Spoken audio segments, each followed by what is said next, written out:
I'm Hayden McEvoy, founder of A-Team Tuition and the A-Game podcast. I grew up with ADHD, went from failing the first 9 years of school to becoming a straight-A student. Since then, I partnered with over 100 schools and helped over 20,000 students become A students through the same method. This podcast is exactly how we've done it. Let's find your A-Game. Welcome, everybody, and good afternoon, and thank you so much for attending today's session. We have a very, very jam-packed session today, and we have an incredible human being here who's also my brother, who we're going to absolutely unpack a lot of different things. I'll talk a little bit about that in a second.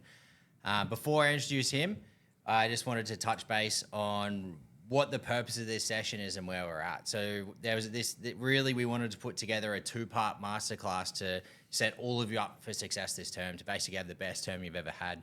Last week, we had the A Student Blueprint where we went through the tactical step-by-step process on how you can achieve A grades, essentially do less work to get better grades. We spoke about what it takes to become an A student and the mindset, the strategy support that comes in together with that. So that was very tactical. If you haven't had a chance to watch that, highly recommend jump in and watch the recording after this. Now, today's session is a little bit different. I was chatting with Cam last year and we thought, why don't we put together a session that is not only inspirational and motivational at the very start of the year, but let's unpack a lot of Cam's success, not just in the pool as an Olympic gold medalist and a two-time world champion, but also unpack how he managed to get straight A's in high school and also HDs in one of the hardest degrees that there is. Cam's one of the smartest people I've ever met, and he thinks extremely uniquely from a foundation and first principles level, and basically everything he does turns to gold. So he's very successful across everything. So without further ado, I'll introduce my brother, Cam. Thanks so much for coming today. Thanks for having me. Very excited to be here. And we've got lots of athletes here as well. A-Team, Awesome. We get a lot of athletes in A-Team, and I know they have a heap of questions they're wanting to pick your brain on. So the format of today's session is primarily Q&A. We want to be hearing less of me and more of Cam after I've introduced it. We're going to be going over a number of key things. So first, we're going to touch on confidence and motivation in terms of what that looks like, both at an A student level, but also at the highest caliber there is, Olympic gold medalist and a world championship level. We're going to talk about, after that, we're going to go into how Cam managed to balance being the #1 junior swimmer in the world and getting straight A's at school without having to cut any of his subjects or cut any corners there. Then we're going to jump into the value of learning how to learn. So his perspective of why it's important to build your own learning system in school and essentially connect the dots between how he was able to use that to reinvent how the world trains for sprint swimming and now become the fastest human on the planet. Then we're going to dive into the importance of team environment. So we'll talk about teachers, coaches, tutors, friendship circles, all those things, and the impact that has in surrounding yourself with the right environment to succeed. Then we'll dive in a quick bit of parent advice, and then we'll finish with question and answers that you have all submitted leading into this session. Then I want to end with one final question to Cam, which will be if he could go right back to exactly where you guys are now, what would he do differently and why? So we've got a massive session. Sit back, relax, and let's jump into it. So Cam, to kick things off, let's start talking about self-belief and motivation. When you were younger, did you always believe you're going to be an Olympic champion? So, I mean, I think I have to put a little bit of context into this. I started swimming a very long time ago when I was 4 or 5. I got in the water when I was 4. When I was 5 was when I started doing your squad training and everything.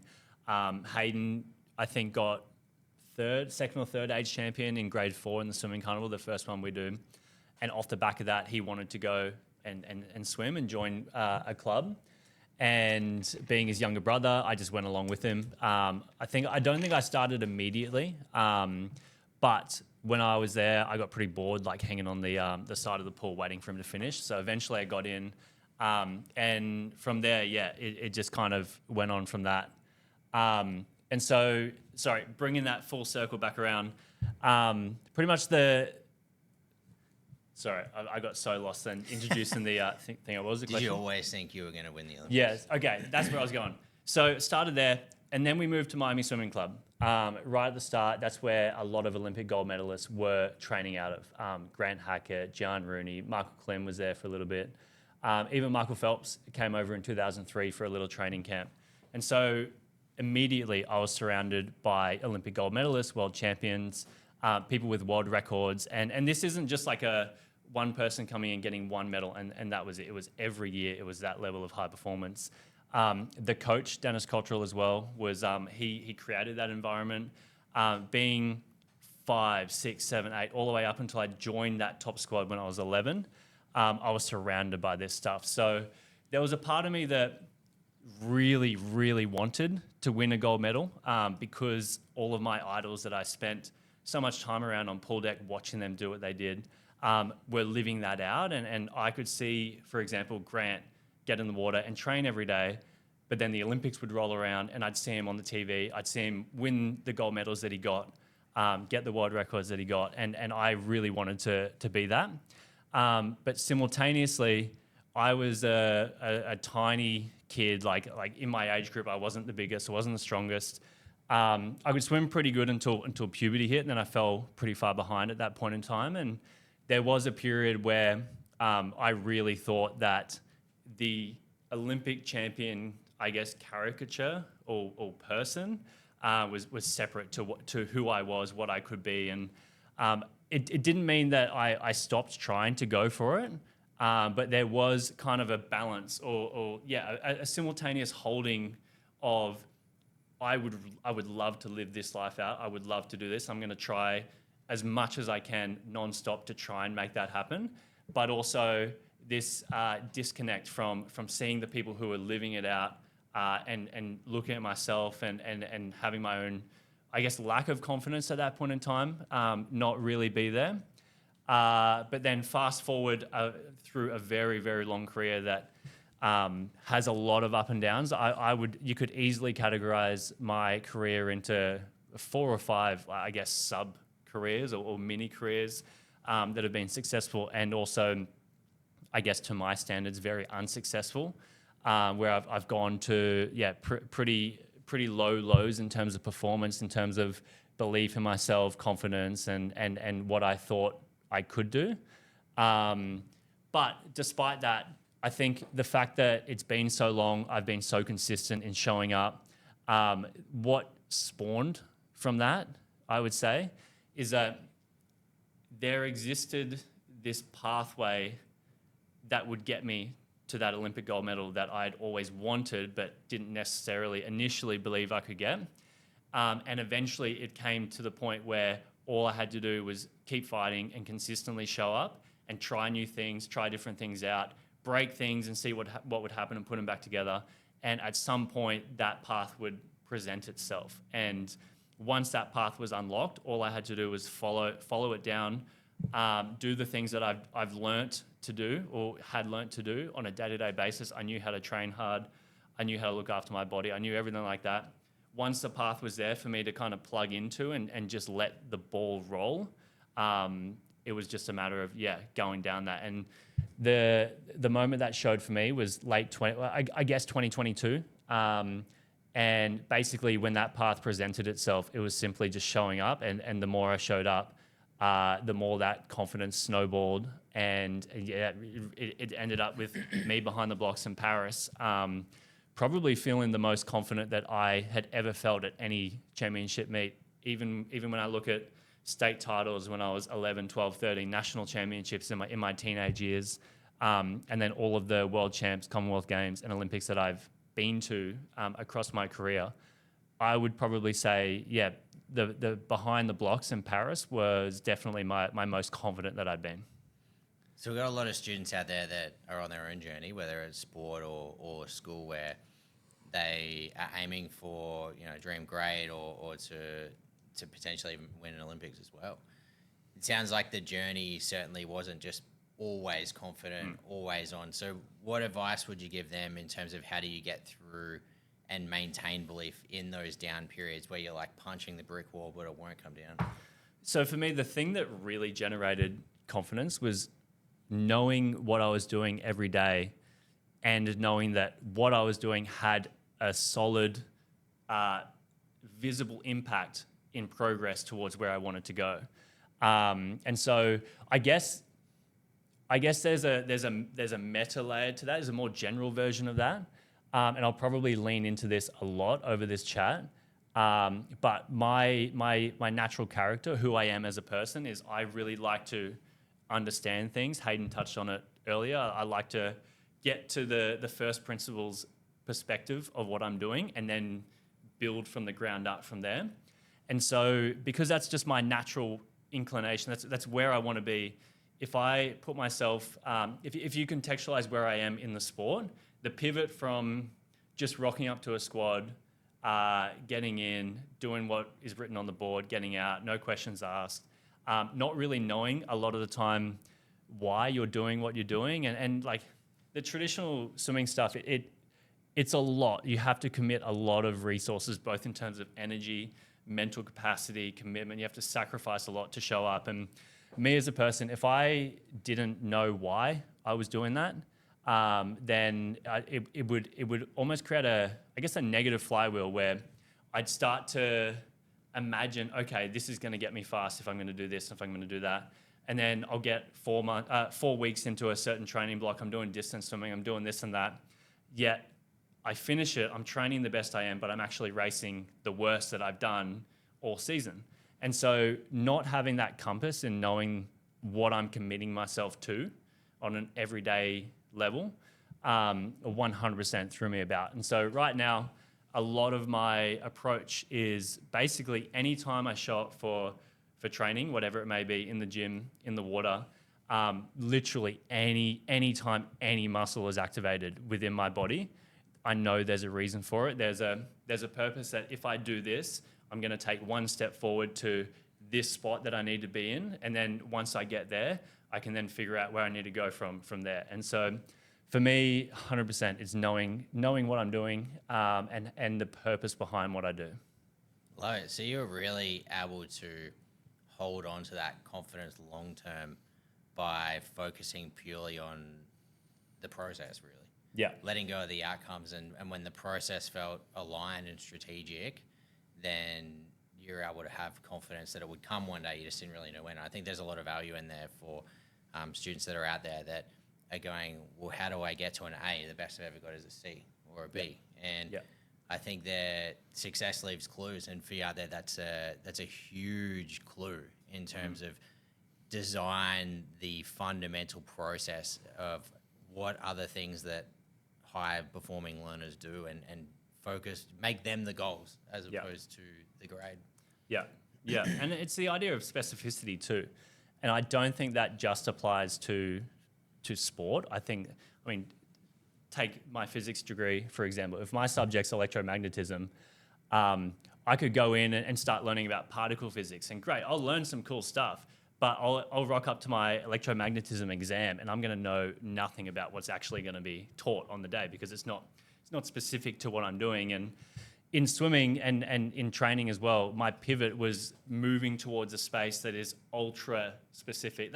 You could almost characterize my job as finding out how to be the most specific to a 50 freestyle as possible, and then sticking within that little bandwidth of or window for as long as I can.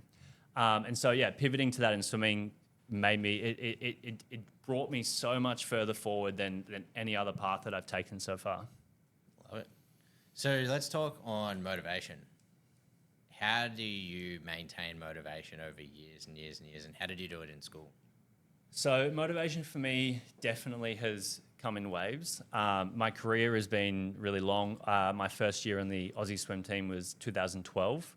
And so I've been to 4 Olympics. I've been around. I'm the old dog on the team now, which is pretty crazy. And so motivation has ebbed and flowed. I've had really great periods in my career early on.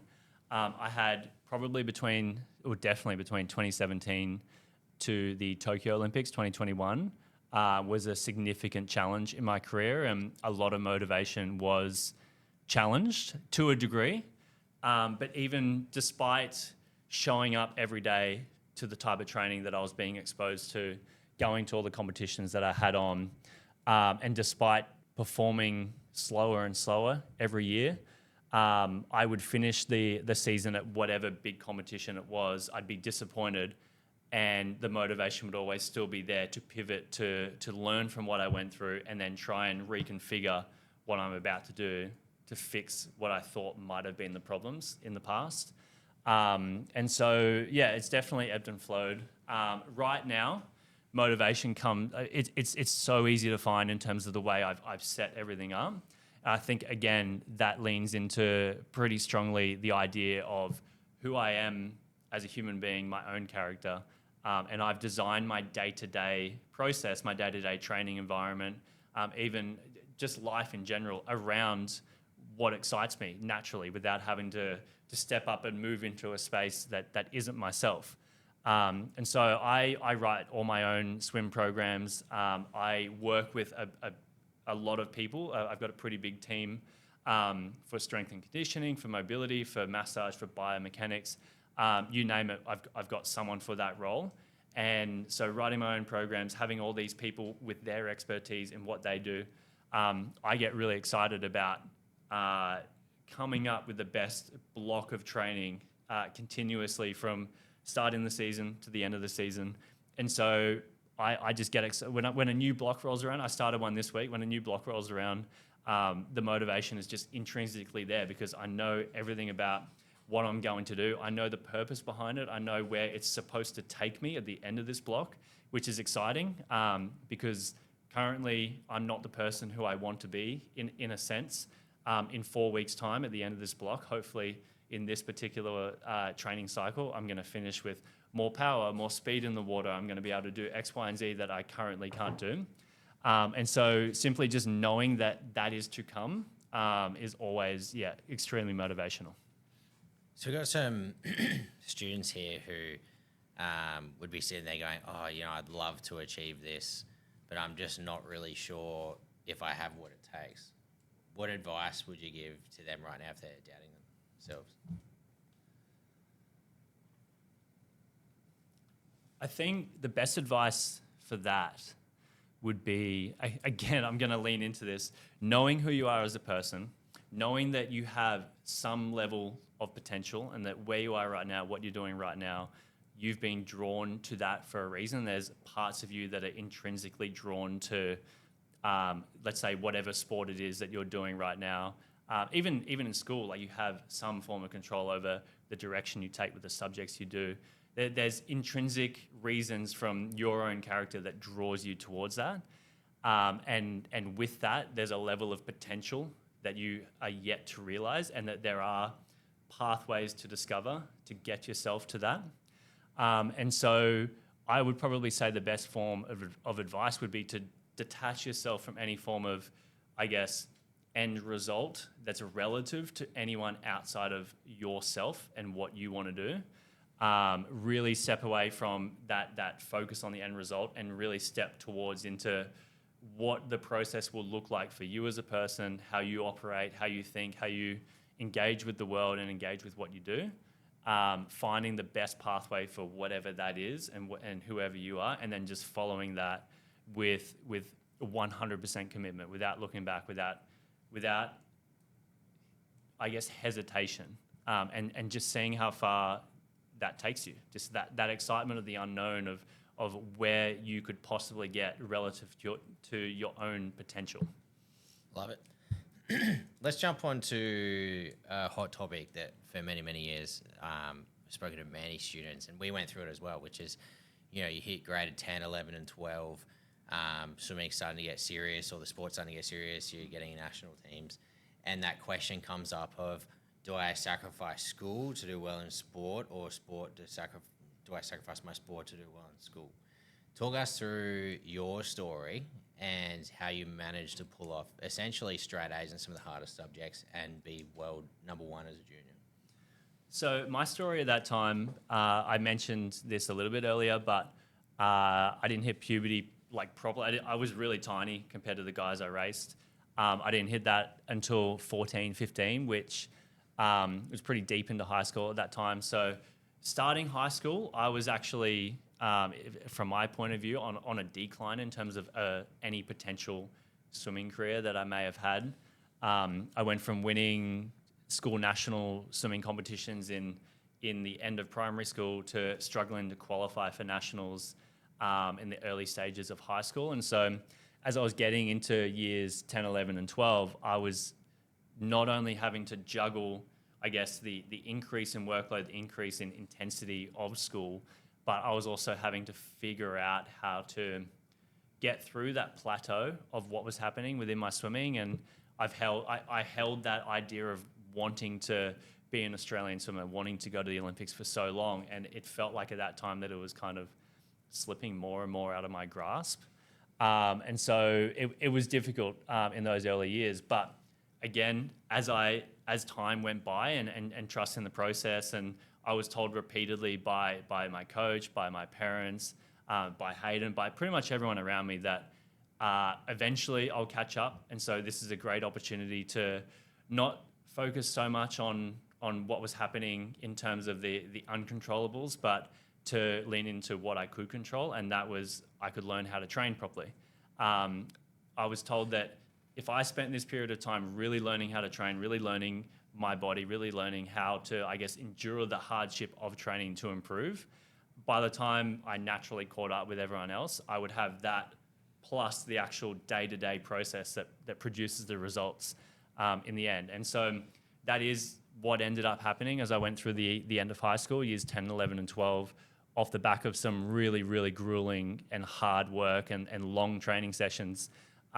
It started to pay off, and by the time I was 15, 16, years 11 and 12, it really started to come to fruition. I won my first national title at 15, and then 16 was when I qualified for the World Juniors. I went over there and ended up winning a couple of events there as well. So the context behind it was really tough. And juggling that with school, it's just again, leaning into who you are as a person. I'm going to harp on this so much throughout this, mainly because it was such a catalyst to what I'm doing right now in my career. But looking back, it's so important in the sense where I lent into understanding the process of training hard is going to produce the results when I was at that age. I was going into my subjects in school, Math B, Math C, Physics, Chemistry. They're a little bit different now, like Math C, like it's different names and everything, but pretty much that realm of things. And so the application of what I was learning at that point in time in swimming and to dive into the process and to understand the fundamentals and the first principles of things kind of leaked into everything that was happening in school. So like with my subjects, mathematics particularly, because I had an intrinsic passion for those subjects, and I ended up going on and doing my university degree in physics and maths. Those subjects they're very strongly rooted in first principles that then grow out from there. And so a lot of the process was rocking up to school, going into the classroom, knowing that we're having this form of topic being spoken about and taught in this part of the term today or this week, and really being able to see past, I guess, the nuances of the general approach and trying to look past that, the skeleton or the roots that kind of embed the topic of what we're learning at that point in time. And so, yeah, it's 100% lean into the type of person you are to get that intrinsic motivation out there, that intrinsic fight to want to go and follow the process and make that progress in what you're doing. So you were essentially swimming for 20 hours a week and doing an additional 5 hours of gym and going to school full-time, full subject load. How did you manage to fit all the study and homework and assignments in and still come out with straight A's? So for myself, it was understanding that the most valuable time was me when I was in the classroom at school. Understanding that when an exam is coming up at the end of the term, there is a particular set of questions that they can ask. They can't really deviate away from that. They're going to teach you X, Y, and Z in that term, and they're not going to examinate you on A, B, C. It's going to be about X, Y, and Z. And so it's quickly understanding what are we learning about this term, what are the goals of the subject in this particular point in time.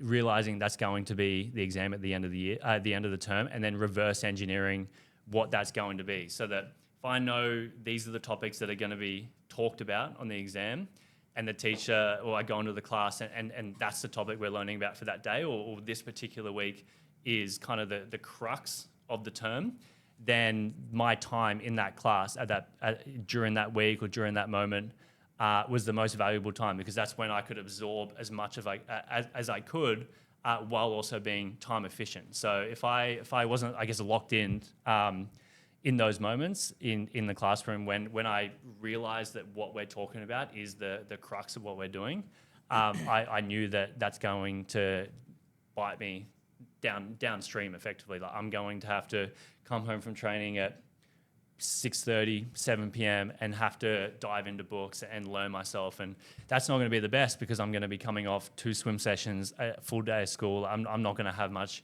efficiency in retention.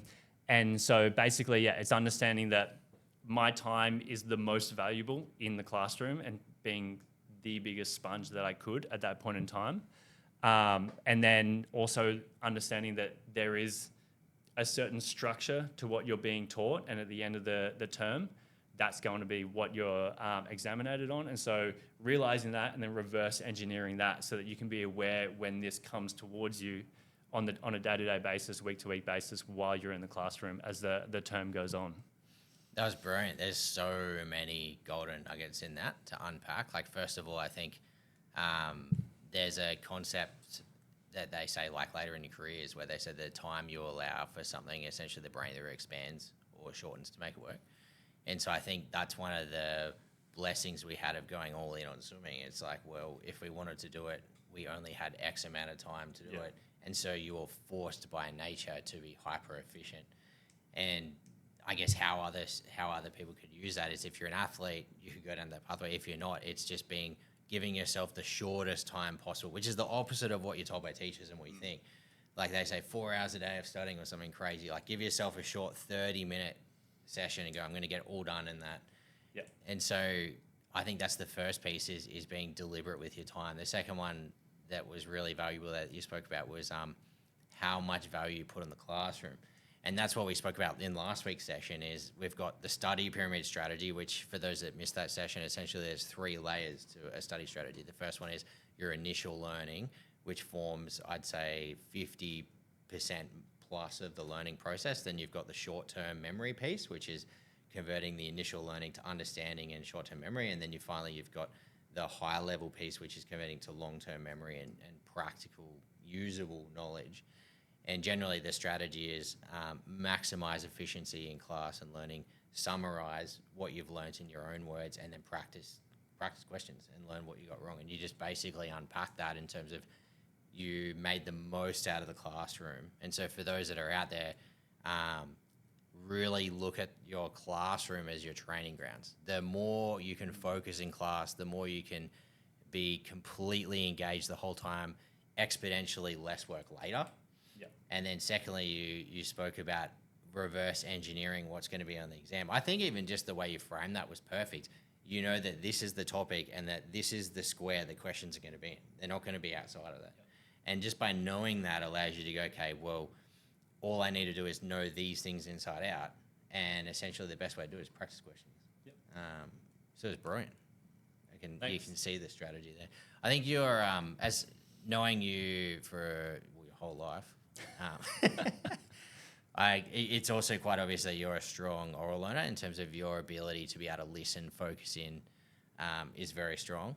Mind you, you're also an incredibly good kinesthetic learner in terms of being able to feel. So that would have primed you heavily for the classroom too, in terms of being able to listen for X amount of time and learn quickly. And I met a tutor years ago, a guy called Tim, in 2014, that was like one of the most powerful oral learners I've ever met. And he used to be able to go to a class and he would listen to the pitch and the nuances in language that the teacher would use to be able to go, oh, that's going to be on the test. And he would mark down week by week when he noticed changes in tone or pitch, or if they spent a lot of time on it. And this guy got like an OP1 straight A's. And I just think there's so much that can be gained out of the classroom that kids miss, because like we were young, you know, particularly me when I was at school, like with ADHD, you sort of like, flow through class, don't really pay much attention. Whereas, where you've come in is like, right, I've got this amount of time. I don't have time to do it later. I don't want to do it later because you're tired. So let's make the most of it now. And that's how it's done. For those of you out there, of how do you balance elite sport or elite music with school? It's being extremely deliberate and maximizing what you're doing in the classroom. Yeah. Love it.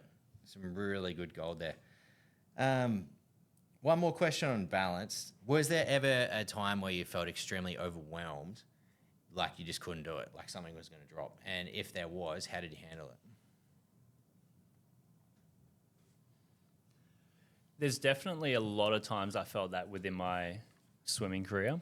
And with respect to that, I handled that in many different ways as well. Right now, when that happens, when I've overstepped how much training I've done, when I've gone too far and kind of fallen off the cliff, and it's pointless to rock up to training and try and kind of beat myself again to try and do it when it's just not there anymore, is to just take the step back and relax, kind of let go of the process, let go of what you're trying to do, and really just move into more of a flow state, let things restabilize, give it time, and after a little bit of time, things kind of, balance out. And in terms of school, there's definitely things like particular subjects and particular terms in particular subjects that stand out. The biggest one for me was when I was at the Junior World Champs in grade 12, and this is in relation to chemistry. It was a topic in chemistry that term, the goal of that term of what we were learning, it just did not click with me at all. I was pretty deeply uninterested in the topics, and to make matters worse, I was away for, I think it was like 3 weeks of the term, which is a pretty significant portion of that. And so when I returned, I internally was freaking out because I would rock up to class, I'd listen to what the lectures were about, but I'd missed 3 weeks at the start of the term, so I didn't really know what this was referring to. As the term went on, I had less and less motivation to want to get into it, but then the anxiety was spiking up more and more because that meant the more inaction I had, that I was still taking steps closer and closer to the exam. And so, that's the one that sticks out to me the most. Even it's pretty vivid memory in terms of like the anxiety I was feeling at that time as well. But again, it's probably a pretty similar approach to what I would take now. What I did was I took a step back. We were a couple of weeks out from the exam. I took a step back, tried to detach myself from the anxiousness of the impending exam coming up. And I just gave myself 2 or 3 days where instead of being in the classroom freaking out about what's going on, what's this, what's that, I just rocked up, whatever it was, I just let it be, let it move on, left the class, left everything in there, didn't think about it at all. And after detaching for a couple of days, I kind of got rid of a lot of the anxiety around that and was able to kind of reorientate myself, rock up back to the class, go up to the teacher, asked for, I guess, more specific advice on concepts of everything I missed, what we're learning now, and basically to reorientate myself to I guess, leverage the relationship I had with the teacher at the time because they knew that I was away for a portion of the term, and to just reground myself. And just that simple act of regrounding gave me a lot more motivation to I guess, lock in more efficiently in class. So instead of, again, being anxious about what's coming up, I would just follow along with what was actually being taught. And then, just over time, that reorientation allowed me to catch back up as much as I could just for that exam at the end of the term. Love it. I had a similar example, chemistry, year 10. Mine was not as intelligent, though. I remember year 10, term 1, I got like an A+ and ducks the class. It was the first time I'd topped chemistry. And then I missed 3 weeks for National Age in April and came back to class. But instead of doing what you said, I just went, I'm good at chemistry. I don't need to do this. ended up with a How'd it D. go? I went from the top of the Nice. class to the worst. Yeah. And I had to learn the hard way. The next, that grades just don't grow on trees. Like you have to do a bit of work. Yeah. But that's great advice, though. All right, let's jump on to, let's connect the dots. So one of the biggest things we see with students is like, what's the point in school? Why do I need to do well in school? Can you talk us through how your experiences in school and learning how to build and engineer grades and how that led you to essentially being, Olympic champion, double world champion, and posting the fastest velocity ever in water as a human? So the first thing is coming back to that re-engineering term. I enter a season, I have an end goal for what I want. In swimming, it's pretty clear cut. I've got a certain time I want to hit and a place I want to get at this competition. When I know that, let's say I want to go under 21 seconds for a 50 freestyle, I can re-engineer everything that's required for me to move from where I am now to where I think I need to be able to have the abilities to nail my dive to the speed I need to do, nail my swim speed to the speed that I need it to be at. And so the re-engineering idea is very, very, I guess, cross-field. Like I without knowing, I grew up applying that to all of my subjects and everything I did in school and at uni, and now I've come full circle and really leaning into it in swimming.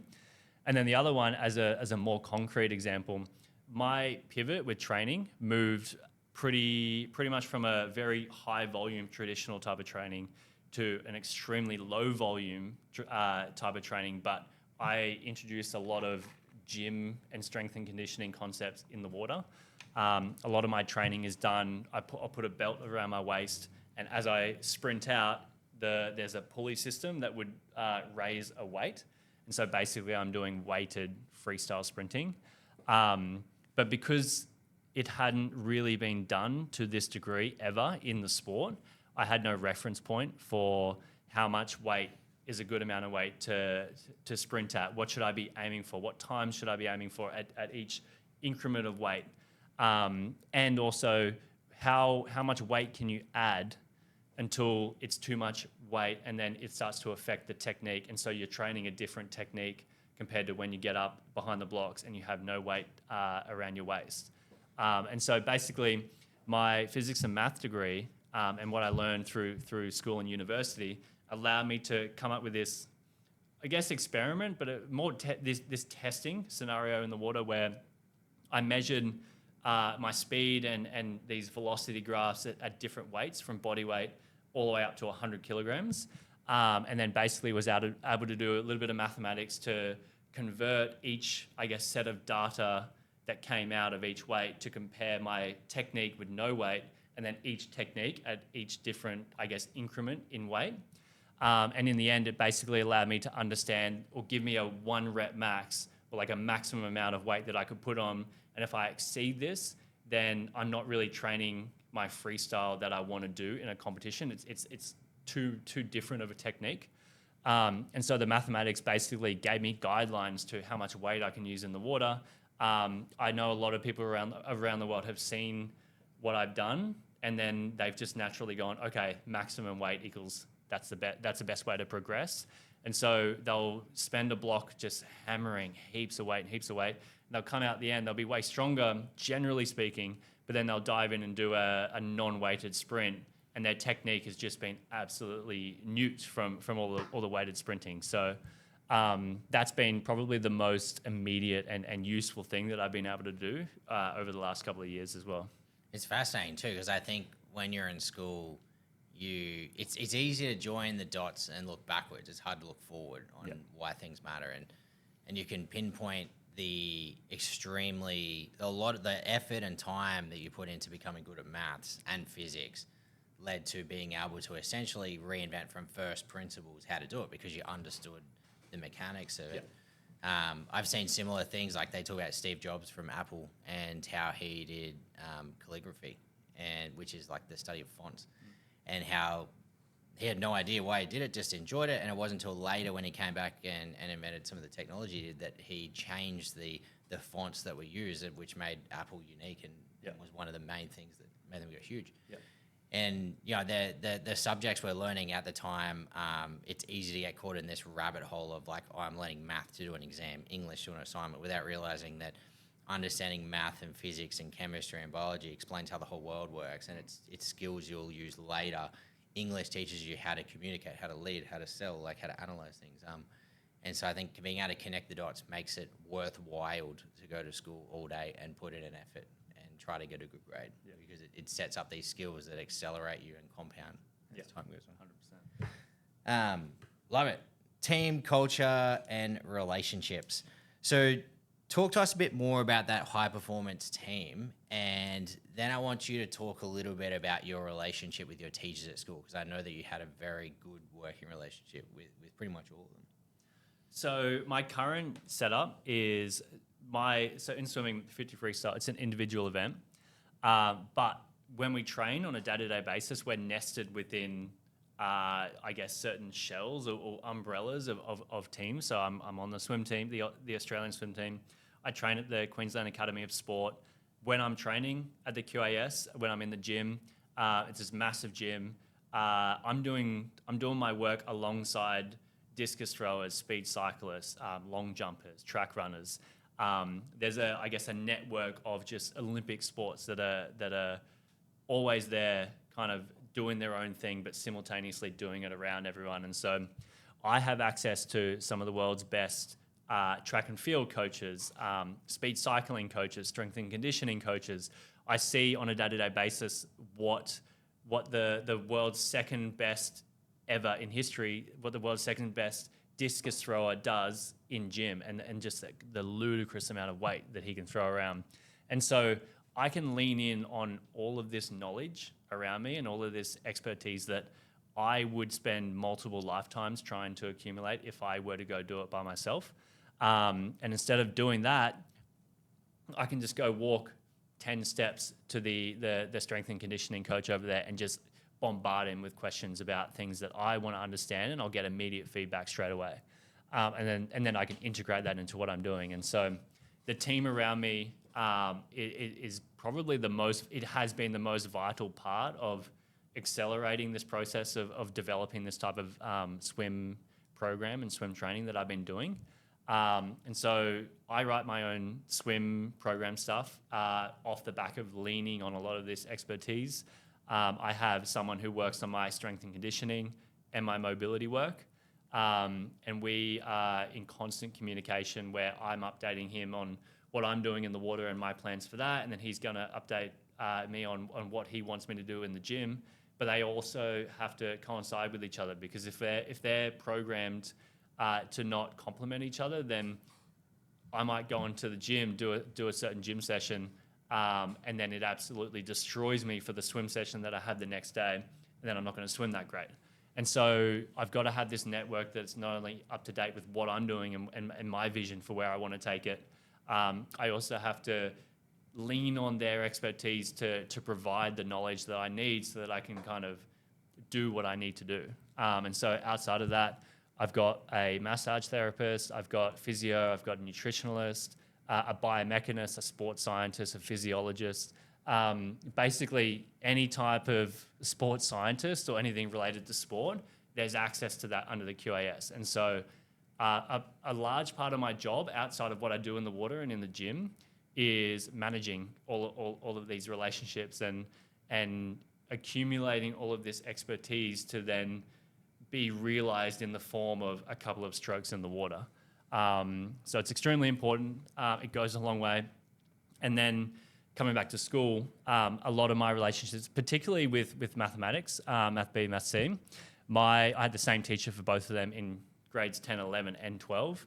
And the relationship I had with him in particular was so important in the sense where if I needed an explanation quickly, I could lean on his expertise to tell me straight away. Like if I knew this topic was on the exam, we'd just spoken about it in this class or maybe yesterday, and it didn't quite hit the way I wanted it to hit in terms of I guess, internalizing it, I knew I could just go straight up to him, hit him with 2 or 3 questions, and within 5 minutes, he's given me basically what I need to then move on to the next class. But on top of that, the relationship and knowing that I could lean on him for that type of help came full circle in the sense where it motivated me to want to understand what was being taught and want to learn all the topics he was putting forward, because it was just that mutual relationship of always having each other. Well, I didn't really need to have his back, but he had my back in the sense of if I ever needed it. And so that was pretty special, and I still remember that pretty vividly right now. And then, as I mentioned earlier, the chemistry teacher too, helping me in year 12 when I was off at the World Junior Champs. And so it goes a long way. The relationship that you build with your teachers, it's as important as the actual time at school in and of itself, because there's so much that you can learn from that, there's so much you can leverage from that and lean on, in a sense where it can give you that guidance going forward. And yeah, it's incredibly important. Brilliant. And I think where students out there can take this is you have the ability to build your own team. You know, you've got everyone here is part of the A-team community. You've got your academic personal trainer that is an expert in that space that can function just like all of your niche coaches there. You've got the teacher themselves and having a professional relationship, and then the parents of the students. Like, you've got that team around you. It's just realizing that you do and leaning on them. What advice would you give to students who don't think that they have a great teacher? Well, as you said, you can choose who you lean on. So an example within my sporting world, when I first started at the QAS in late 2022, I was working with a strength and conditioning coach out of the QAS.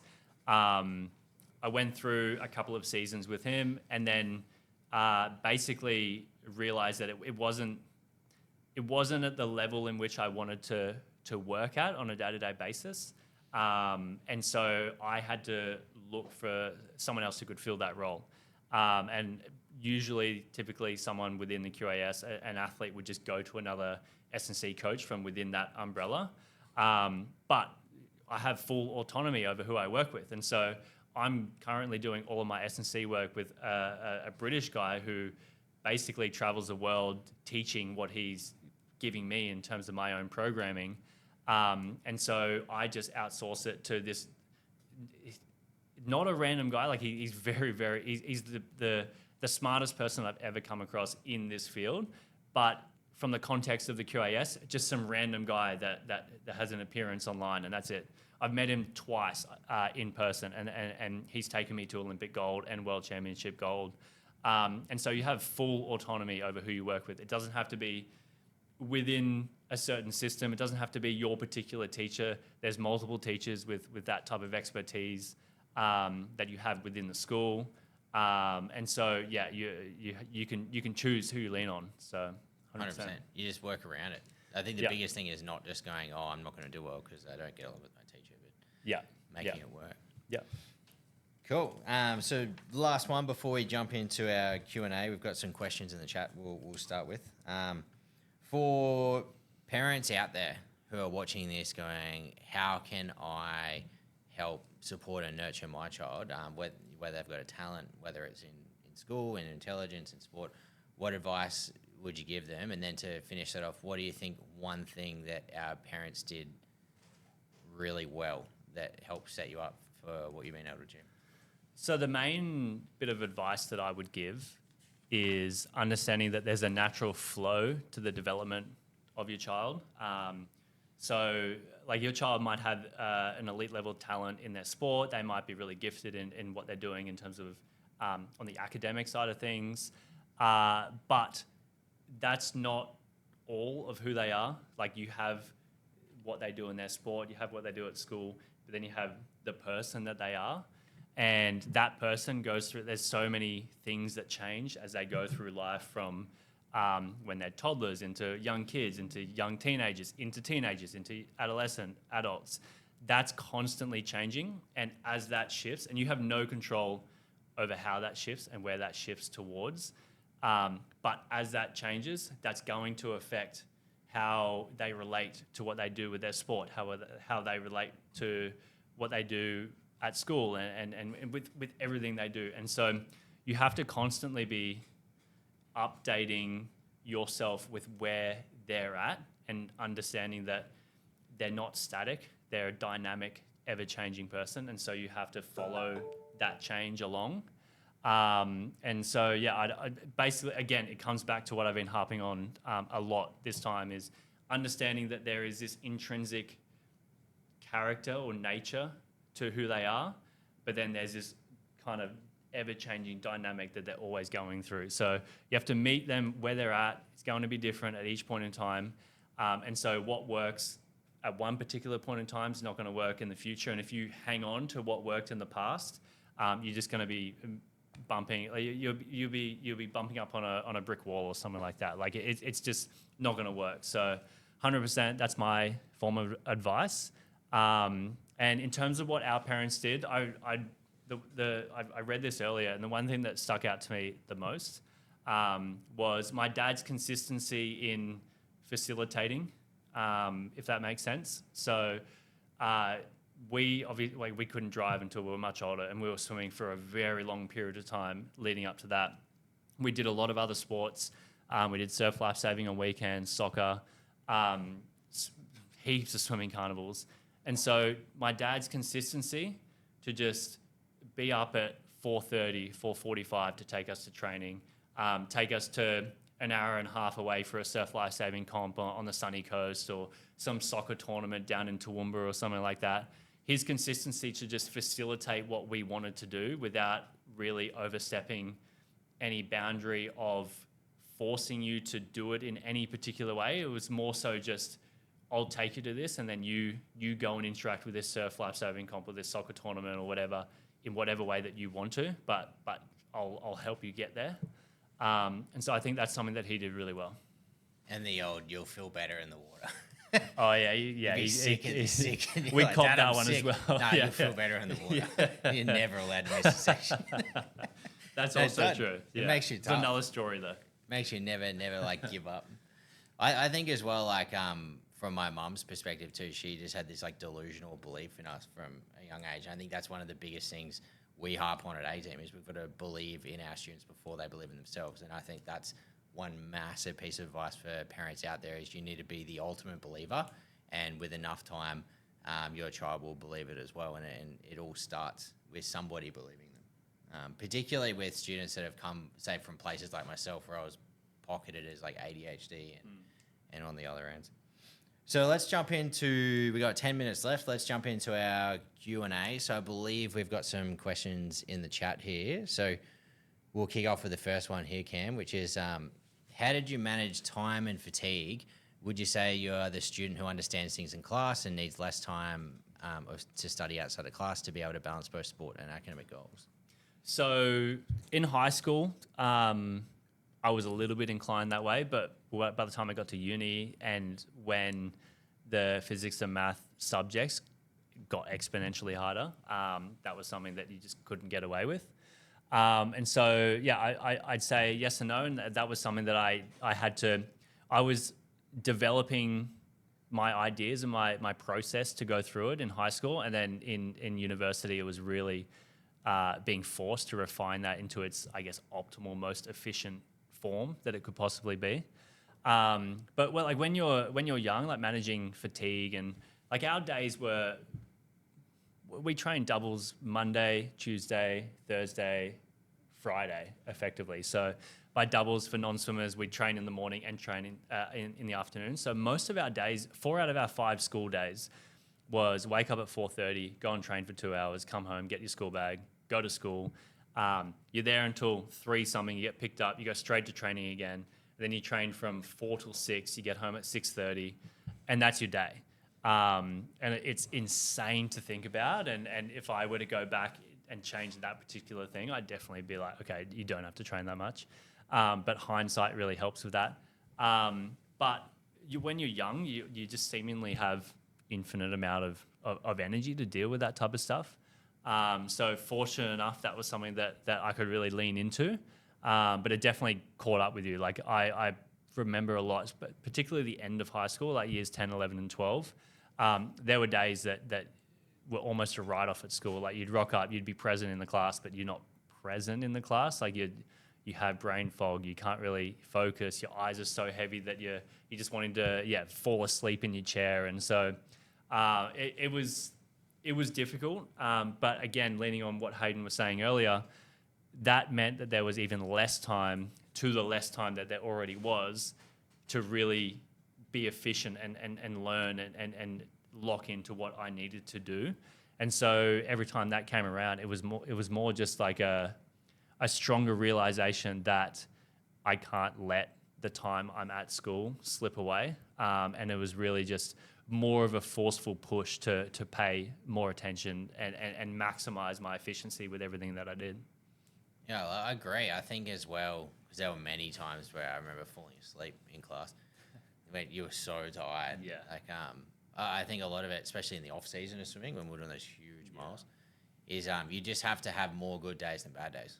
Yeah. That's where I think a lot of people get it wrong. They hear, say, like your story and just think that it was like 100% perfect days when it's probably like 75% productive good days, 25%, 20% average days, 5% terrible days. Yeah. And it's just stacking the wins over the losses. Well, going back as well to what you're being taught on a day-to-day basis and what you're actually being examined on at the end of the term, you're not going to be questioned on literally every day's topics.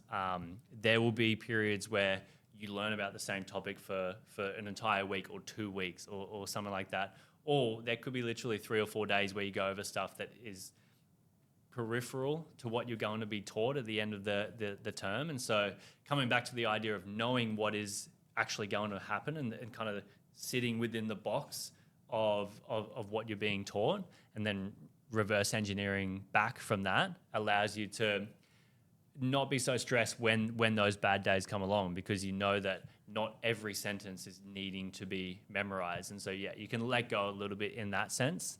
But also if you are you will have the days where you're pretty tired and it's the day that you have to lock in, and there's nothing you can do about it except, face it. You've got to do it. 100%. So another question we had submitted was, Cam, I get really anxious before big exams and competitions. What do you do in the hours before a race or an exam to stay calm and focused? So the hours before a race is, I spend a lot of my season really focusing. Sorry about the lights. I spend a lot of my season really focusing on every little bit of detail that I can. I try and get as much of a high resolution image of what I want to do daily and where I want to go. But as I get closer and closer to a competition, particularly on the hour leading into it, I want to flip that to the most extreme polar opposite of my day-to-day basis. And so because I spend every day so locked in trying to really be in control of everything and understand everything, I want to get up behind a block and I basically want to have no thoughts in my mind. The only thing I want to have in my mind is how it's going to feel when I dive in the water, how the technique is going to feel. And that doesn't mean, okay, I want my arm to enter at this angle, I want to be pulling at this point in time.